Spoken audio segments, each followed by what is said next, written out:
warahmatullahi wabarakatuh. Waalaikumsalam warahmatullahi wabarakatuh. Selamat pagi Ibu Kader. Pagi Bu. Pagi, ya pagi juga ya Bu Kader. Masih ingat kan ya dengan saya? Ingat dong, Bu Alfi.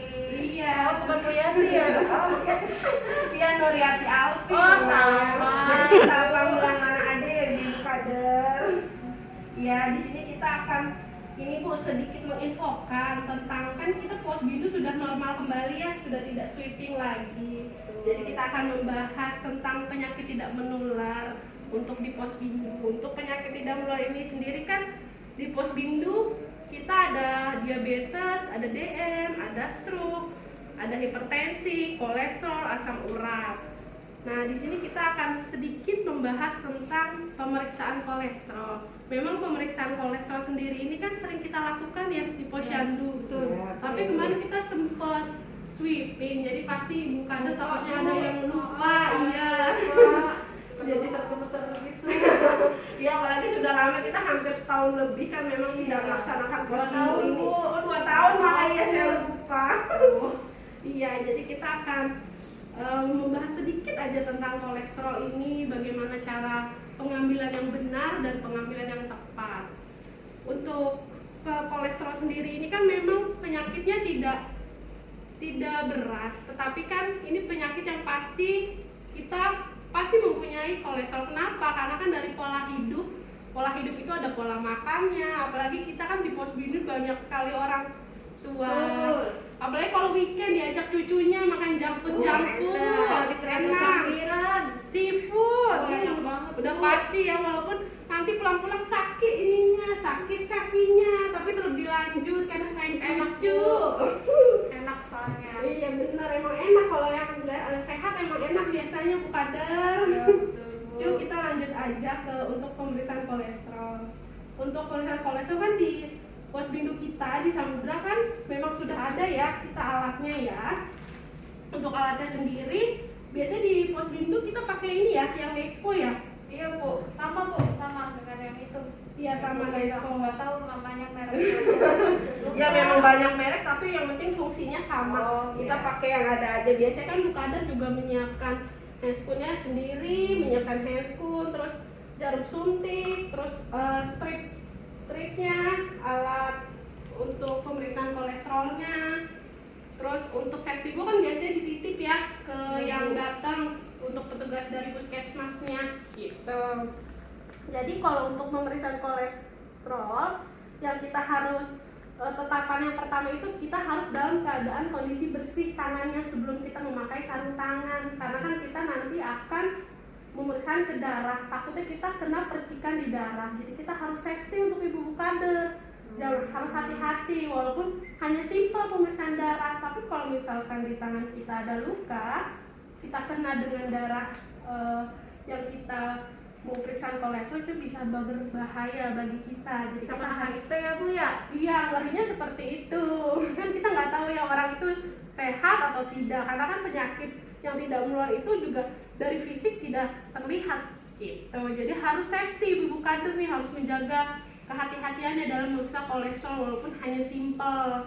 Jadi yang pertama kita lakukan adalah harus mencuci tangan terlebih dahulu. Boleh pakai hand sanitizer, kalau di Posbindu kan susah ya, kita ada wastafel yang air mengalir, jadi nggak apa-apa, pakai hand sanitizer aja. Hand sanitizer lebih simpel.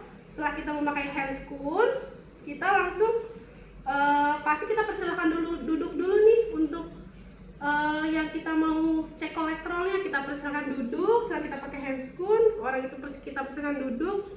Kita langsung menyiapkan, kita sudah pakai handscoon ya, kita langsung menyiapkan alat cek kolesterolnya, terus strip untuk mengecek kolesterol. Setelah itu kita menyiapkan jarumnya kita beritahu ke, kita anggap pasiennya ya, kita beritahu kalau jarumnya masih dalam kondisi tertutup, karena kan sekarang ini banyak sekali yang berita-berita yang takut terkena berita-berita yang ada di suka ada di internet kan ya, jarumnya bekas, jarumnya kita untuk menghindari itu. Iya, daur ulang, kita harus menghindari itu. Karena walaupun bagaimanapun kita harus menjaga ketepatan juga, walaupun kita di Posbindu santai, tapi kita harus hati-hati. Gitu, apalagi orang sekarang pintar-pintar, banyak lihat internet. Iya. Bukan di HP Baca-baca ya, Bu. ketik ada langsung. Gitu ya ini ya. Jadi untuk jarumnya kita buka dulu, kita masukkan ke dalam sini. Pasti Bu Kader udah tahu ini hanya kita mengulas sedikit saja ya. Kita masukkan, kita tutup kembali.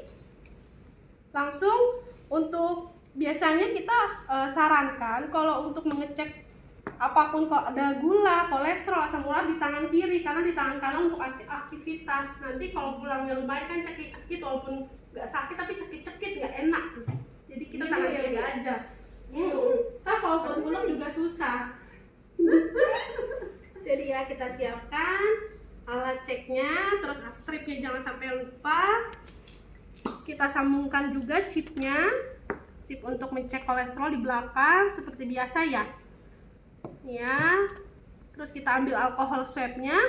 Sebelum kita menusukkan, kita harus membersihkan lengan yang kita mau cek kolesterolnya supaya steril. Karena alkohol swab 70%. Kalau mau diganti boleh, tapi kita sarankan sih pakai alkohol swab aja gitu. Nanti kan bisa minta juga ke puskesmas kalau misalkan di Posbindu sudah habis. Kalau pakai kapas air hangat boleh nggak, Bu? Boleh disarankan juga kok, boleh bisa. Tapi kalau bisa alkohol aja lebih simpel. Iya. Kalau nanti udah nggak hangat lagi. Rebus-rebus ya, Bu. Ribet ya. Bu Kader kan Iya. kayaknya danau Posbindu udah santai. Iya. Langsung kita cek. Kalau kita sih kalau boleh di tangan tengah boleh, di jari manis boleh. Nanti kita sterilkan dulu pakai alkohol swab. Setelah itu kita tusuk cut. Setelah kita tusuk, langsung kita masukkan alatnya ke dalam sini, stripnya. Langsung kita darahnya ditempelkan ke dalam strip ini. Gitu. Udah paham ya? Ya. Allah. Iya. Nah untuk kolesterol sendiri itu biasanya kita bilang dia tinggi itu di atas 200 ya. Kalau masih di bawah 200, di atas 150 kita paling memberikan peringatan jalur kuning. Kalau sudah mulai hati-hati, apalagi lansia. Karena kenapa? Lansia itu kan memang sudah lansia.